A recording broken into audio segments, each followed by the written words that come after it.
In this episode of the Painting Business Pro Show, I've got Michael Mead chatting with me. He started his business in 2023 in January after leaving his corporate job. He'd worked out for 15 years.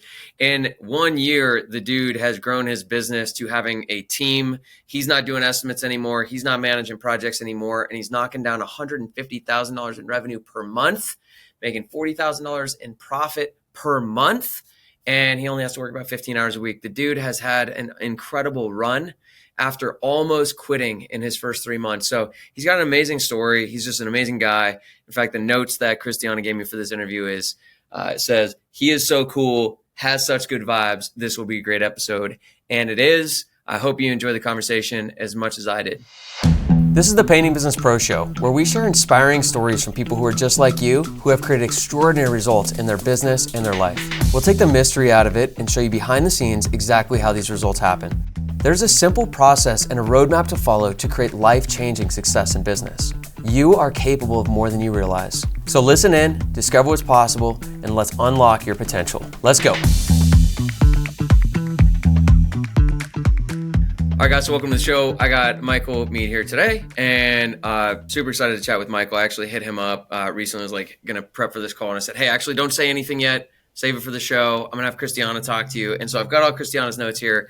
I wanted to have Michael on because we met a little over a year ago, and your story is just rocked. I mean, Michael has blown up his business in 1 year. So he's got a pretty amazing success story and a really relatable background. So before we even got on, he was just sharing with me about being excited to just share this because he's like, yeah, there's so many people that are corporate friends, and I'll let you say a little bit about that. But anyways, wanted to have him on. I think his story will relate and just kind of show you what's possible when you totally kick ass in this business. So it's only been a year since he started. I didn't even know your results were this good. So let's just start right there real quick, Michael. First of all, thanks for doing this. Super excited to chat.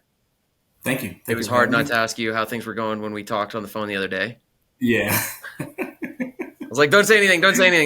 Hold up. Yeah. So the first thing that just shocked me was she's got here in bold. You did 275,000 in the last 30 days? Yeah. What? Last 30 days. Year to date, I got all my numbers here that I'm looking at. Year to date, we did right at 469, starting in January 1. I mean, we got started. I think our first job was January 4th. We've done 87 projects completed so far. 87. You said four what is what you've done? 400? 469. 460 on 89 projects. So you got about a little over $5,000 job size. Yep, 5,300. Well, that's not crazy. Yep. No, it's not. It seemed like everything started to kind of happen at once for us. I mean, we're putting a lot of marketing in. When I say we, it's just really me and my wife, mostly me. My wife has great support to kind of start. And then I realized, hey, I need some help. There's a lot going on. Yeah. I need a team. I need a solid team. And that's the result that we put up so far. That's wild, man. You did not see that coming a year ago. I did not see that coming. It was a pretty extraordinary result to be on a. So for anyone who's watching this, you don't know what the date is. So what is March 27th, 28th? March 27th. Right at the end of the month of March. So that's 3 months in the year, 460,000 sales. So about 150K a month. So you're on like a $1.8, $2 million run rate on your business 1 year into it. And where were you last January, February? Because I know there was a point there where like, You considered quitting. I don't know where that was, where you're like almost threw in the towel, which is crazy because that's like polar opposites. I mean, you don't get much better than that kind of growth you're on right now. So yeah. What happened when you started? It is such an interesting story, and it's crazy how things can just switch overnight when you have the right mindset. So, I quit my corporate job January 1st, 2023. And I said, man, I'm going to go full time. I'm going to go hard in this business. I'm going to really dedicate to it because I had some good success in the corporate world. In March, 2023 is when I was like, I need to find a job. Like this is not going the way that I thought it was going to go. I'm like, it's incredibly hard. I'm doing everything by myself. It was just me. Like I was running the appointments. I was, trying to collect invoices, production. It was just me. And it, at one point it just got really difficult. And I'm like, I don't know that I can continue doing this. My wife is supporting, but I feel like I'm failing, right? And there was just so many things coming at to me at once. And there was one thing that you and I actually talked about, and I couldn't sleep one night. I had so much stuff going on in my mind, like, oh, I can't forget about this customer. And I was literally up for hours. And the one thing that I did is I wrote all those things down on the notepad next to my bed. Yeah. Like that was the thing, right? And so just simply doing that one thing, I fell asleep and I had great sleep. Like it seems like such a small thing, but I woke up the next day energized. And I'm like, all right, well, I can go one more day. I was about to quit, but I can go one more day. And then it just kind of kept going from there, man. So high five to you for that. So that was like right about when we started working together, wasn't it? Like March last year. Yeah. So Yeah. did you think you were like maybe going to quit right before you guys started, or was that like right after you guys started, or all at the same time? It was. You It just like actually crossed my mind. you pulled the trigger on like a coaching program, which is like a demonstration of commitment, and at the same time you're like, I don't know if this is going to be my thing. Yeah, it actually came up a couple times. When I first started, I'm like, man, I don't know if there's any money in this, and I'm like, I don't know if I can do it. Yeah. And I'm like, well, let me go find a really good coach. I need a business coach because I want to make sure that I give it my all before we actually start. And then I found you guys, and I'm like, wow, this is a lot of information, right? And I started reading it and understanding it, and then an interesting thing happened. I started really applying it and really getting a deeper understanding when situations came up where I had to refer back to it, right? And I'm like, okay, so what do I do if a contractor says this? And I go look it up. I find, an appropriate talk path, and I'm able to move forward and progress. And so it's interesting. One thing starts working, and then you just keep, using something else. Let me see if this works. Okay, that works. And then I just kind of kept going. And it's been wild. Like it's a crazy ride. Well, I remember talking with you in December, and I was super pumped for you then because it was by December that you were doing like 125,000 a month. And so since then, now you're up to 150-ish thousand a month, but it sounds like that's even picking up a little bit more, which is amazing. At what point was it Shelly? Is that your wife's name? What's your wife's name? Tegan. Tegan. I don't know why I had Shelly. I might have seen it in another note here. All right. When did I see that? It doesn't matter. When did Tegan start working with you on the business? Yeah. So she's, so I got an accountant, that works with us now, and we started getting really dynamic with how we were accepting payments. I mean, I think that was the first thing. Yeah. And it was creating a back end nightmare that I simply just didn't have time for. And my wife is an expert in operations. So she started working with us February this year, kind of working with the accountant, making sure that things are clearing up on the back end. So her official title is the VP of everything else, right? Somebody's got to do it. Yeah, somebody's going to do it. Like I manage the teams, and I'm kind of driving the vision, and she's the VP of everything else for us. So are you selling and project managing everything? Well, at this point, I'm not doing either. I do have a team that goes out and sells, and I also have a production team as well. All right. How many sales guys you got? How many project managers you got? So we got 2 salespeople that are full-time.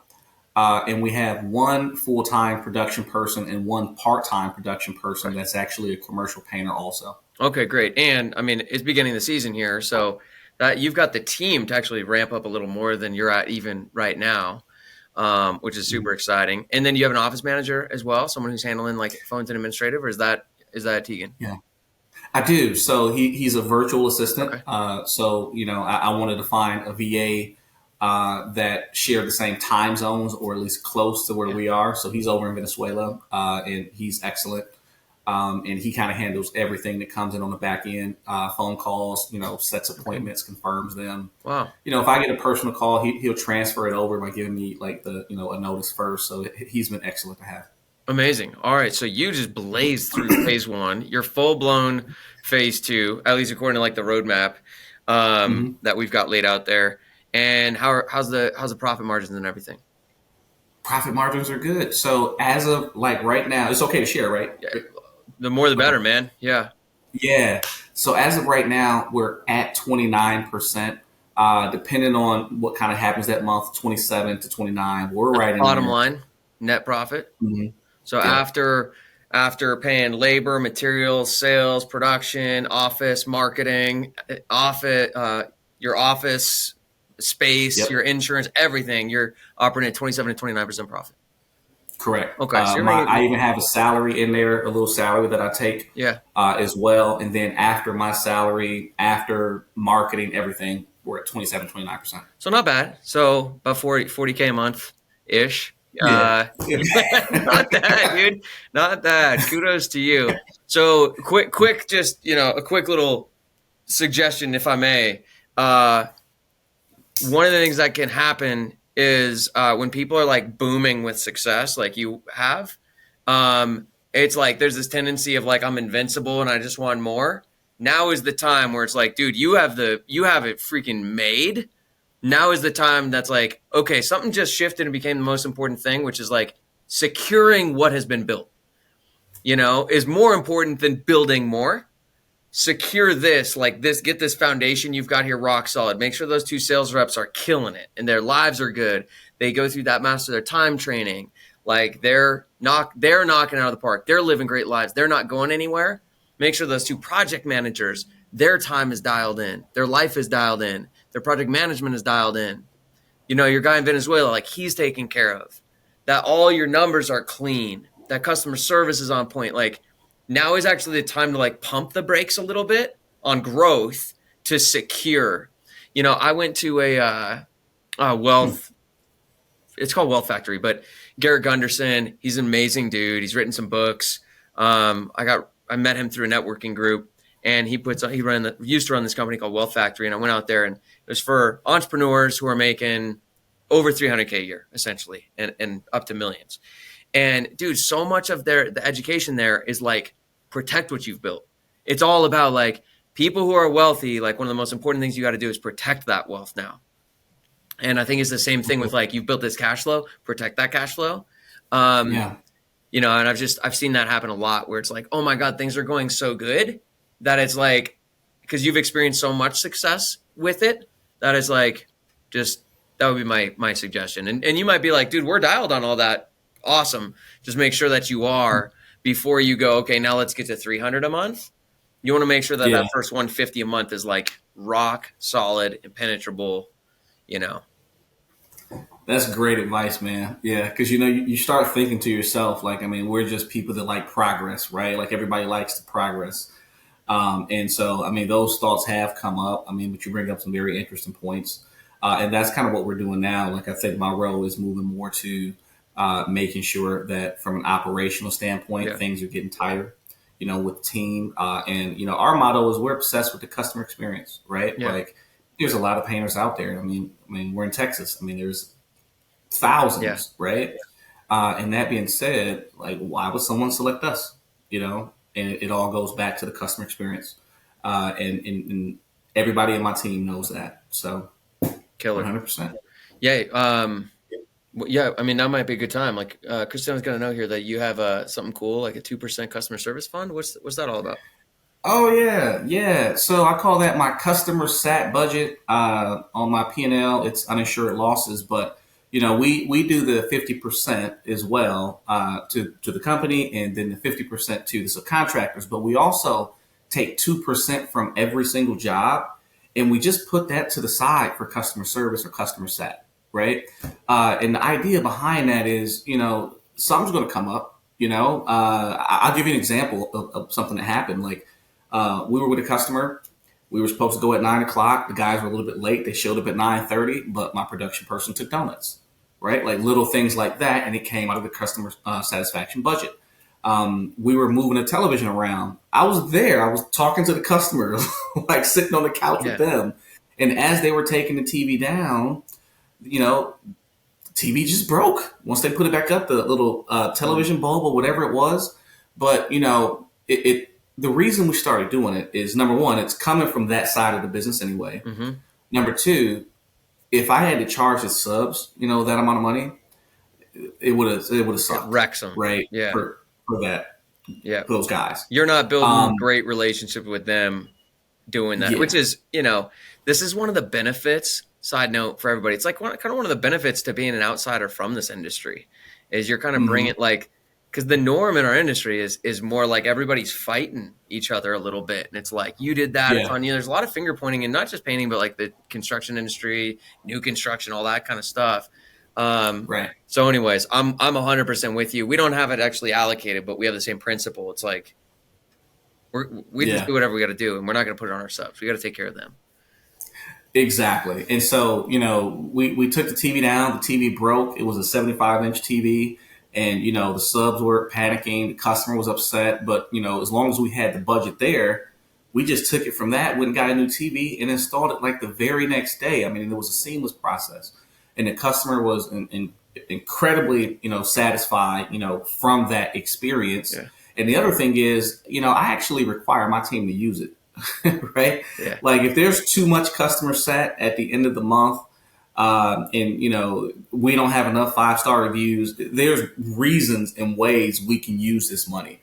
Another example is we do a full interior. After we're done with that full interior, we ask the customer, is it okay if we give them a full interior deep clean, right? And just send a cleaning service to clean the entire house. So, we do things like that because, again, we're obsessed with the customer experience. And I can tell you more often than not, every time we've had to tap into that budget for whatever reason, it's come back in the form of a referral, in the form of, additional work, future work, etc. Not that that's what, that's not the reason we right. do it. We do it to make sure the customer is happy. But, all those things are just pluses. And, it's really been beneficial. I love that, man. I love that. That's awesome. Yeah.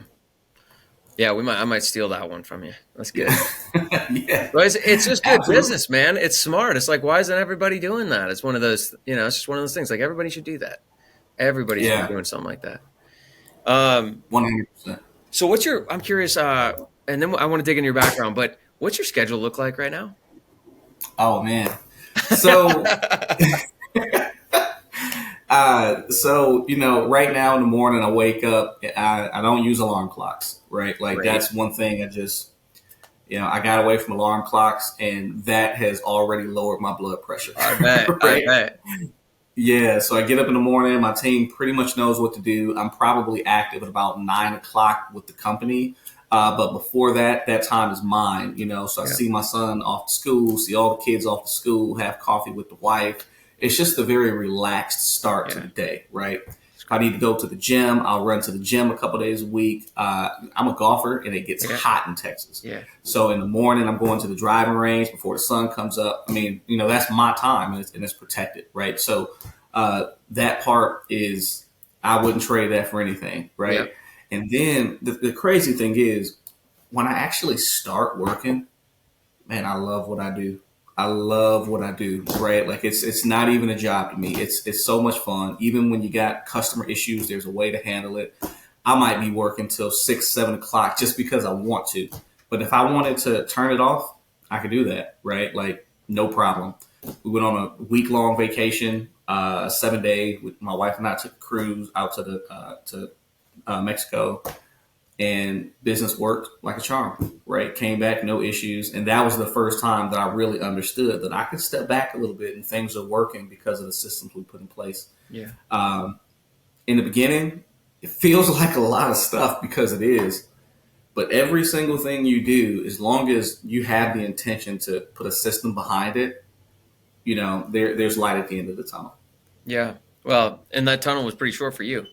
I mean, most people would Yeah. be more than happy to take 3 or 4 years to get that spot. So I think it's important that the distinction between I'm working till 6 or 7 because like I love it, I'm excited about it, I want to, versus I have to. I think a lot of people are like in the have to, feeling like I have to, like I don't have a choice to do that.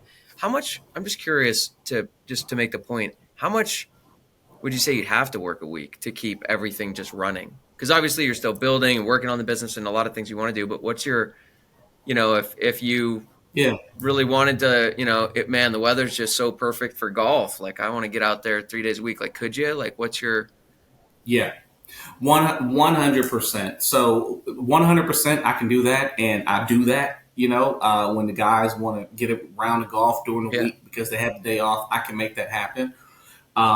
Because everything's put in place. So if I wanted to do it 3 days a week, not including the weekend, I could. And if I needed to take a phone call or something, I would just take the phone call.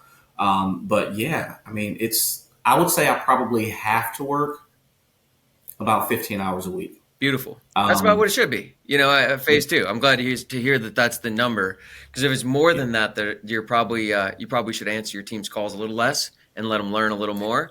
But 15, yeah. I think, is a good number in phase two. And again, Mhm, it's 15, and of course, the rest of the week is for building, for projects, for like taking it to the mhm. next level. And you could always skip a week of all those meetings, and things are fine, like when you went to Mexico. So that's Yeah, beautiful, man. 100%. I'm so happy for you. Thank you. Hey, That's like the whole thing like we're trying to do here. So yeah. pretty spectacular to do that in a year. So congrats, man. I mean, if Thank you, nothing man. I else. really So appreciate it. cool. How old's your kid? You're just one kid? You just have a son, right? So my youngest son is 7, but he's the last one, How many right? And kids do so you have? we wanted to make sure we gave him some attention. So we have 4 kids. I have a 24-year-old daughter who's married. Okay. Maybe we'll be expecting grandkids in the next few years. Who knows? I have an 18-year-old son that's getting ready to go to college. He's a senior in high school. So like next weekend we're going to see like his college and everything like that Yeah. he's expecting to go to. A 16-year-old daughter who's a junior in high school getting ready to go to college. And then I got my 7-year-old little guy, right? Oh, So, man. spending time with him was super important. I love So that. I'm Awesome. excited. All right. Well, Yeah. tell me a little bit about your background. Part of the whole point here is to share your story for people who relate to you. I know there's a lot of people we talk to. I know there's a lot of people out there, who have a similar background to you, and maybe aren't from the painting industry, or maybe they are. Looks like I didn't know you used to work at Sherwin-Williams many years Yeah. ago. But Yeah. Long time ago. yeah, man, what was your background, and what brought you into this business of all things you could have done? How'd you Yeah. end up here? Okay. I love that question. So when I graduated college, I'm from Michigan. I went to Ferris State. So if anybody's listening and they went to Ferris State University, shout out to the Bulldogs. And right when I graduated with a degree in advertising and marketing. And I got hired from Sherwin-Williams right out of college, right? Like, so I went into their manager program and training, and I bounced around a little bit with them, and I actually loved that company, right? Like, it was Yeah. awesome. I absolutely loved it. Then I relocated back to Michigan, and I had to leave Sherwin-Williams for family reasons. Loved the company though, and when I left, I didn't think I would ever touch paint again. I just thought that was it. So after Sherwin Williams, I did a little bit of door knocking. I worked for Comcast, Xfinity, just kind of going and knocking doors, selling people cable at 5 o'clock in the evening in Detroit, right? Like rough gig. But Fun. it's interesting. What's that? Fun. Yeah, lots of fun. Wait for people to get off work and then you go knock doors. But I had some success with it. Like I did that for about a year. Yeah. And then when my wife and I got married, she's like, "Hey, you need to do something a little bit more stable and secure." And so I went into the candy business of all businesses, right? Like, so then I sold candy for the next decade and a half or something like that. Bam. Um, while I was selling candy, I made it all the way up to be one of their national account managers. So I was dealing with a lot of corporate, CEOs and just VPs of product, just kind of negotiating multi-million dollar deals for a little bit. And it sounds fun. And it was fun for a period. But then you start to realize that these companies can pay for the best data. And I started to see things coming out about AI and how like it might affect the industry and how they can use a smart contract to negotiate sales. And so that started to make me wonder a little bit. Then the company that I was with like laid off one of the entire sales force that I had just come from. And my role was still secure, but I started thinking, I'm like, it's only a matter of time. Or at least that's kind of how I Yeah. felt. And I'm Yeah. like, well, I promised my wife I would get a secure role. And this sales role isn't feeling so secure anymore, Right. right? Yeah. You see everybody Um, dropping like flies around you. Yeah, yeah. And then, it was a lot of travel and, my son was still young. And again, I wanted to kind of be in a situation where I didn't have to spend 3, 4 days in a Yeah. hotel and just be driving all over flying all over the country. And so, um, last thing that happened is I moved into a division that just wasn't exciting anymore. Right. Here I am selling candy. Now I'm selling food. It just wasn't exciting anymore. Like, I went from having 180 things to sell to 3 items. It Mhm. was totally the wrong move. And I found myself not enjoying it anymore. So the opportunity came up for me to really take a look at what I was interested in. And I remember seeing can't believe I'm about to talk about something I heard Jeff Bezos say. But when he started Amazon, one of the things he picked was books as his first product because that was what we had the most of, right? I looked at my experience and I wanted to understand what I could do. And then I started thinking about painting. I loved it when I was at Sherwin-Williams. It was awesome, right? And then I started dividing the houses into a couple different things. You had 4 million houses here in Houston. You have exterior. Well, that's 4 million exteriors. You have interiors. Well, that's 4 million interiors. You got upstairs, downstairs. You got surface fascia. So as I started putting that together, I'm like, man, there's 30 million different and distinct opportunities here, right here in the Yeah. Texas market, if you're looking at it that way. And I'm like, I only need a little bit of those to be successful. Hmm. I think I want to give this a try, right? And the rest is history. Crazy. So, Were you nervous um, about leaving oh my Mars goodness. and getting this thing started? Like, what got you the confidence, the courage, the guts to like make that leap? Like, how did you go through that decision Yeah, making process? Because I think that's where a lot of people get stuck. Is like yeah, overanalyze. Out of like, man, I don't want to take that risk. Like, how did you process through that? Because it might not be a painting yeah. business for some people, but there's a lot of people. It's like you just how'd you get over that? That was such a tough decision, man. And like I'll tell you, leading up into me saying, "Hey, I'm just going to put in my notice." The reason was I started the painting business a little bit part time Okay. first. I wanted to see if I could actually do it, Yeah. right?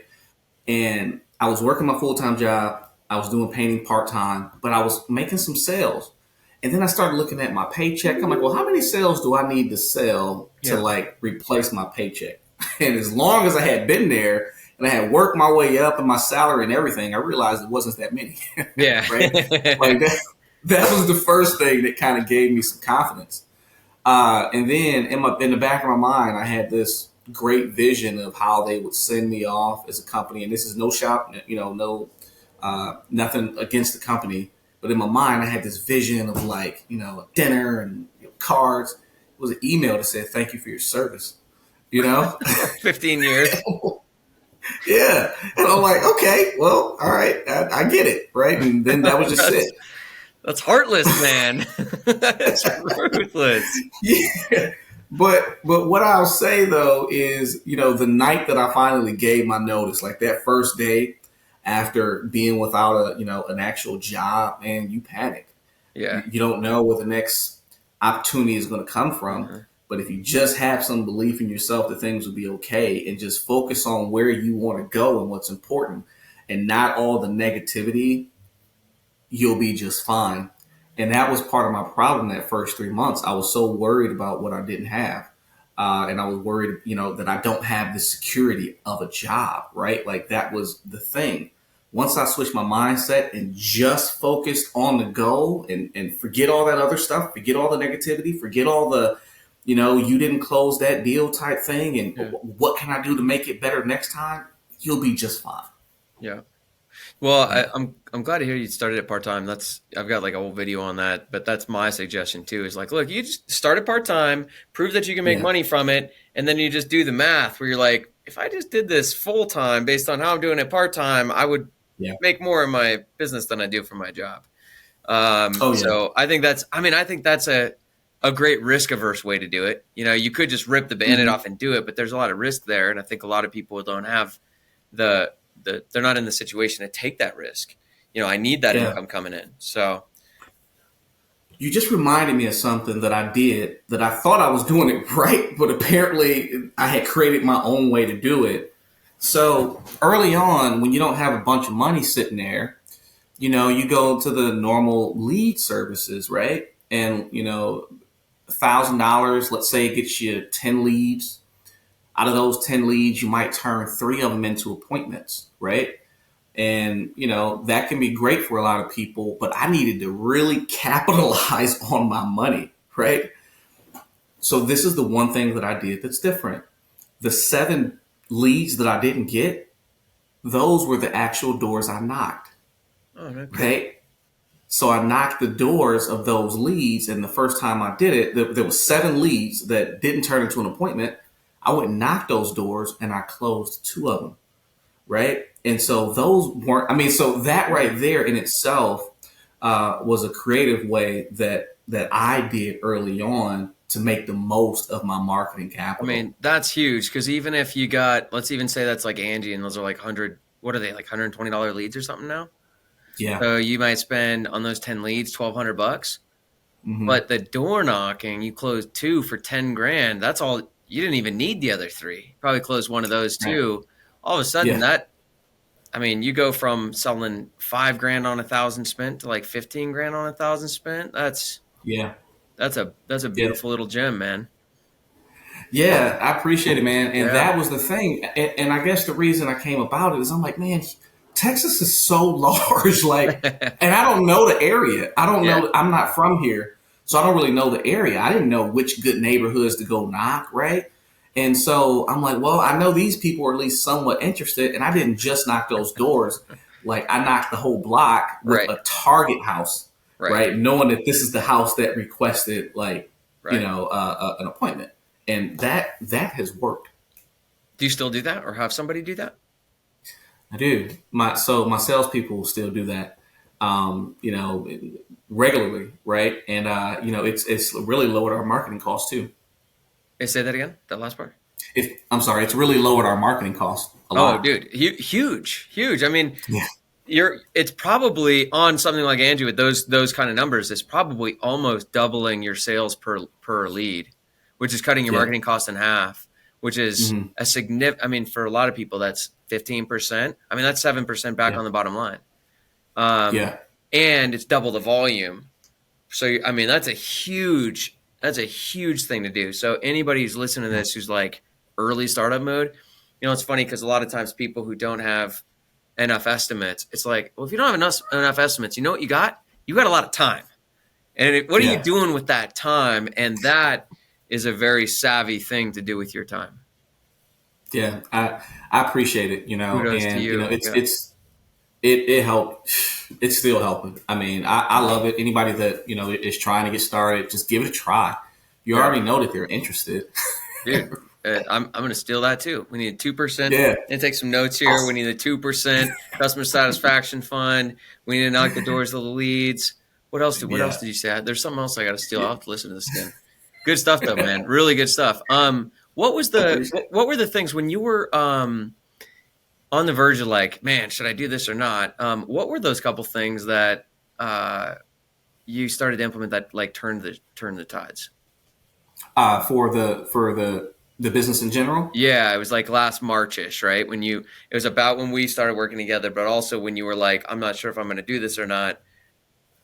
And then huge growth since then. What were the first couple of things that started to click? What were the first couple of changes Oh, you made? gotcha. So I started getting really strict on the initial call, right? Like when folks would call in or I would call them, I was really strict on what I said, and I wanted to do the absolute best I could by building the rapport on the phone. So I went back and I looked at more trainings to really understand where I was lacking in my talk path, right? Yeah. I actually went and I wanted to look the part. So I got polos made, Yeah. I had polos with my company name on it. I had the stickers. I didn't want my appearance and me not looking professional be the reason why somebody didn't give us an opportunity, right? So once I got that mental block out of my head, I was going and I was giving accurate estimates. And I started using the software that allowed me to give them estimates right then and there Okay. instead of sending it to them later when I left. I was doing everything wrong, when I really started to dissect the process. And the other thing that switched in my mind is whatever I do, I want to be able to teach this to someone. And so if that's the case, I have to have a standard operating procedure on how I do it. And so, those are the couple things that really started working for me. Like, don't waste your time in doing something that is not repeatable. Once you find something that works and you deem it to be best in class, standardize it and your life will start to get easy. That's what I did. So it sounds like it was a lot of this, a lot of sales shifted. What was do you remember back then what your sales rate was before you made those changes and what your sales rate was after? Man, I was closing at like maybe a 17% close rate, Okay. maybe 19 or something. Okay. And you start having those conversations Yep. in your head like, oh, this is Well, just a because commodity. when you're closing 1 out of 5 or 1 out of 6, what you keep hearing over and over is so and so is cheaper. We're going to get other estimates. And like you keep hearing that, which plants more doubt. And the message I always try to say is it's if you're not getting yeses, it's because your sales process and nothing else. Yeah. Like that's it. So what was Yeah. the sales rate after you implemented those changes? It was you got the initial call dialed in, Mm-hmm. you looked the part, Yep. you started delivering the bids on the spot, not sending them later. Yep. And then obviously Yep. there's the other training and things you went through that you just like started pouring over. But what was your Yep. sales rate? How long did it take to change it? And what was the new sales rate? Man, it feels like it changed overnight. Mm-hmm. We ended up getting to a 37% close rate, right? Doubled. And it's still not the greatest, it's not Yeah. the best. But also, I know very well I'm not the cheapest estimate going into it. In fact, I increased my prices again, so I know that I'm not the cheapest, right? But the jobs that we're closing now, they're highly profitable. They're bid correctly. We're not going to be going and hitting the customer with a bunch of like extras, at the end. Yeah. And it's just made a big difference. And my message to customers is this: customer service starts when you have a problem. Right? Because and how the contractor, me as your painter, is going to how we respond to that problem is going to be everything, right? Because if you never have a problem, there's plenty of painters out there that's going to go and do a wonderful job. But when you do have a problem, this is when we have a chance to really show you what we're made of, and we're partnering with you to paint your house, right? Like, and so that's my message to the customers, Yeah. and it resonates. Did you raise your prices around that time as well? Were you so when you were at 17 and 19%, were you also too low on price? I was too low on price, What and the were you job paying that I out? was. Like at that time, what were you paying out for labor and material? Yeah, so for labor and materials, I was still paying out right at 50%, but subcontractors weren't happy. Got it. And I ended up losing some good subcontractors Mm-hmm. because of it, right? Yeah. And then, I tried the whole, well, I'm going to keep the prices the same. I'll give them 60%. Then I wasn't making decent profit for the company, right? And so eventually, once I dialed everything in, I closed quite a few jobs. And I'm like, well, now I got too many jobs closed. I need to increase my prices. And so once I increased my prices, I mean, nothing really stopped because the sales process was so dialed in. And so that removed all the mental block that I had about my pricing, and now it's solid. Yeah. Well, that's a big deal because it's not just that you have turnover with subcontractors, but you Mm-hmm. can't keep the good ones, which means Right. then you have more time you need to put into a project because you don't have as good a guys, so it's taking up more of your time, and they end up having more problems with customers. So it's Yeah. like it's way more costly. Like there are a lot of costs in not charging enough. Yeah. And you got that cleaned up. So now you've got crews that are consistent, reliable, love you, do great work, don't cause problems. 100%. I mean, and we're, when we bring a new sub on, we're pretty strict on a couple things. You know what I mean? Like I tell the customer, I give them a window. We'll be here between 8:30 and 9:30 because of the traffic in Texas. Mm-hmm. But I tell my subs, we need to be at the job at 8:30, right? And if they happen to be a few minutes late, there's some cushion built in. But there's something else that we do in our process, and it's called ASQI. So this is the Artisan Service Quality Index. And what we do with that is at the end, we ask the customer two questions, right? how was the customer service on this project? You know, rate 1 to 5, right? 1 being you would never use us again, 5 being you let us paint your parents' house. And we're looking for 5s, right? Yep. But then we also ask the question, how would you rate the production, like our production team and getting the job done 1 to 5 based on skill level, right? And, my subs, especially their first 3 months, they have to be above a 4.8, right? If they're not above a 4.8 and they drop to a 4.7, I don't really guarantee them work the following week until they get kind of back up and above that. And that's like their reward is like, hey, whatever, however many projects we have next week, we'll give you 30% or we'll give you 40% Yeah. of those projects. It's good. I love it, man. Thank you. Yeah, I mean, I'm just impressed. You're kicking ass. What other advice would you have? Here's a question I did want to ask. How did your experience at Mars for all those years? What do you feel like you took from your previous career? Because I think people miss this. There's an advantage to not being in this industry and what you can bring to it, especially if you can marry it with like, I'm like, hey, Michael, here's how you do this industry. But there's things Mm-hmm. that I'm just hearing you talk about. And I'm like, I didn't tell you that. I gave you a basic Yeah. framework, but some of this is so what impact do you think your previous career has had on how you built this business? Where do you feel like it's given you an advantage over someone who's just Yeah. been in this industry forever and doesn't see outside of it? Yeah. You know, this is my thought. Every company that you work with, especially a large company, they're going to have principles. They're going to have, company cultures that make them unique. And there's going to be good things in every company that you work for. And so those things that are very positive, it's important that you take those with you. Like, so at Mars, it's a principle based company. And it's a company that I can honestly say they're not just words on the wall. Like everything they do is backed and supported by one of those principles. And one of the big principles are mutuality, right?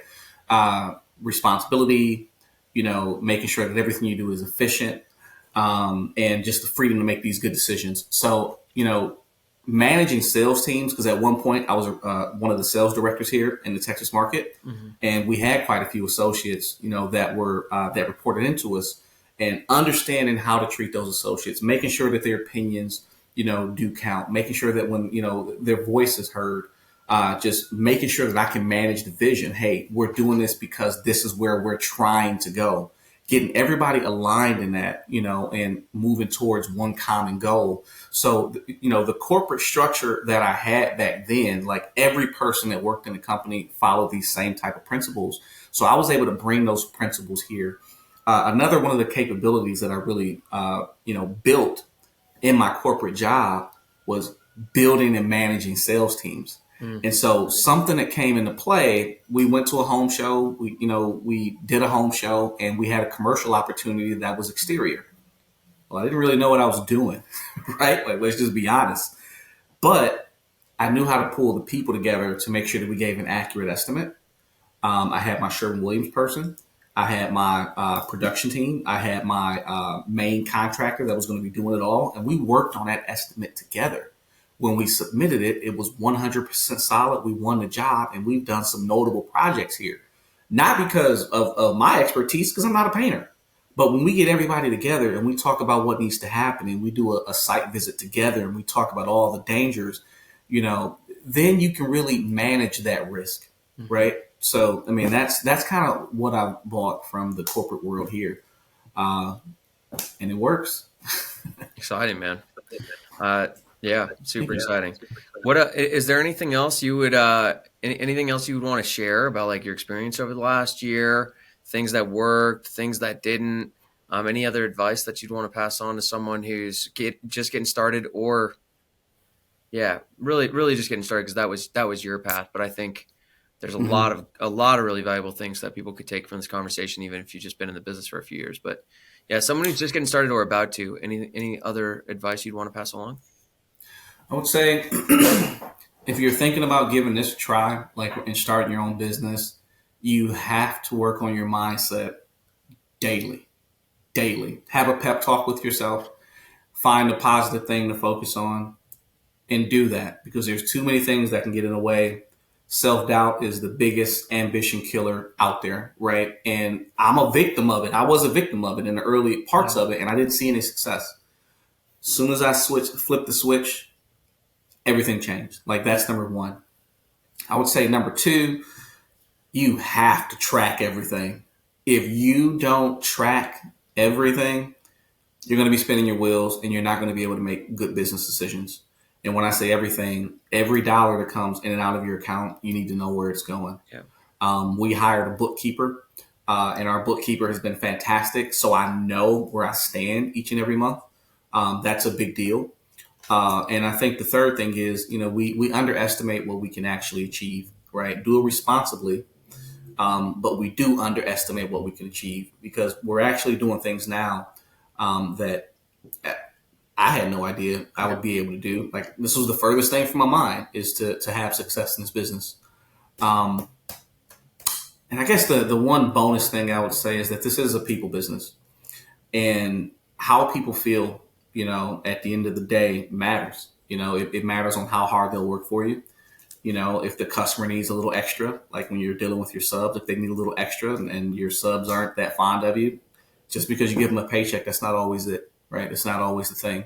They need to be aligned with your vision also. Yeah. I love it, man. I guess that's it. Yeah, no, it's amazing. And I think for other people too, it's like that first success with flipping that sales rate. It's not like you went from, I think you were around, like, if I remember right, you were around $5,000 a week at the time, but that wasn't enough, and it was hard. But then all of a sudden you double the sales rate and you're like 10,000 a week, but then it opens up a little more cash flow. And then all of a sudden you're at 12,000 a week. And then all of a sudden, and now you're at 30,000 a week ish, maybe a little bit more than that. And so it was like, you just need those little wins. And it's amazing that, like, it doesn't take that many little wins to create huge results. Yeah. And they get addicting, but the hardest job you're going to sell is the first one. The hardest 10 jobs you're going to sell are the first 10. The hardest 100 jobs you're ever going to sell are the first 100. So it's like, it doesn't get harder, it gets easier. And I think it's just like, it's funny to me, Michael, how logical we are before we start something about what are you going to do when it gets hard? Your friends and family are like, well, Michael, you're going to start a painting company. There's tons of painters out there. What happens if you don't sell much work? What happens if, and before you start the business, you're like, it'll be fine. I'll just persist and I'll learn from failure. And then 3 months, they're like, what if it takes a year? You're like, that's fine. I don't think this doesn't need to be overnight. But then 3 months into it, we react so emotionally, and I'm like, just take the advice that you gave yourself, before you started, and it's just funny, that duality. And I agree with you that self-doubt is a killer. It's I mean, shoot, like you and I can't agree with you more about we're capable of so much more than we realize or give ourselves credit for. I mean, the one thing I remember hearing somebody's story that you spoke with, and it was something to do with a customer's garage, not the garage, but the driveway, right? And, your advice was like, hey, you can't get it fixed, just have the whole thing report, right? That one comment, like, it seemed so simple, but for me, it told me what I needed to do to make sure that my customers were taken care of, right? Because the driveway isn't cheap. And that is the reason I developed the customer sat budget based on that conversation, because I wanted to be in a position to do that for the customers also. And it's turned into this thing where, people recognize us for it now, right? For just having great customer service. But it's, everybody reacts and learns in a different way.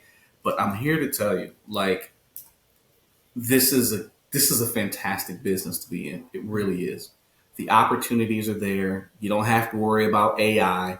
You know what I mean? Coming to replace your jobs. It can be very lucrative, if it's managed the right way. And like, if somebody's thinking about doing this, I highly encourage it. And right before camera, Eric, you and I were talking, and just understanding that the reason, like, you're having this podcast is to encourage people and tell them that it's possible. Like, I am here to tell you that it's possible. I went through the stages. I hated my life for a couple weeks, and I thought I made a terrible decision, right? But now things are looking fine, and it'll be fine for them too. Fine. They're fine. You're surviving. Yeah, we're making it. Dude, I'll just say this for everybody too. The 2% SAP budget you have, what I think is so powerful about that is that you make sure you use it. So that's what I'm taking away is we know, like, cost of doing business, like if a problem happens, money is not a thing. The only thing that matters is the customer, because that's all they care about is that it's fixed. So if it's replacing a sofa, if we screwed something up, we're going to make it right, and the money's not a thing. We've learned that over time, and that's the best approach to have. And I'm not going to go on a whole rant about it now, but we do the same thing. The thing that's different about you is we do it as a reaction to, like, there was a problem, now we just fix it, which is good. But I love that you've actually got it like, yeah, but if there's no problems, we're going to spend it to really blow people away. That's what I think is a beautiful little thing to implement. And then, in case anyone missed it, like, knock those doors of those service leads that aren't answering. That is a very smooth tactic right there. That's real good. I appreciate it, man. I didn't have any money early on. I had to do my best. With that, I didn't have any money early on, so I had to do something, right? Dude, I was just out there knocking doors. I didn't even have money for the first $1,000 in lead services. I was just knocking doors. I was a broke college kid. I had negative 12 grand or something like that. So, you got to do what you got to do. But if you don't have estimates, what you've got is time. Use it. True. Awesome, man. All right. Well, this is a killer conversation. I think there's so much that people can take out of it. So happy for you. Glad you didn't quit. Whew. Me too. Good thing. Oh my goodness. I'm excited to see where you're at in a year, but just remember not to grow too fast. You got an amazing foundation here, but congrats, man. I appreciate it, man. Yeah. Thank you. Yeah. Thanks for doing this. Hey guys, thanks for listening to the show. I hope you found it valuable. We make these episodes in the show for you, truly. So your feedback is super valuable to us, whether it's, things you liked, things you didn't like, what you want to see more of, what you want to see less of. Any feedback you can give us is going to be super helpful as we continue to evolve and improve the show over time. And if you want a copy of the Fast Growth Roadmap for Painting Contractors, which really simplifies the steps you take to building a business, we've got that resource for free for you. Just check the description or the bio where you're watching or listening to this episode, and you can just click and download that for free, and it should help give you a good roadmap for how to build and scale your business like the people that you're listening to on the show.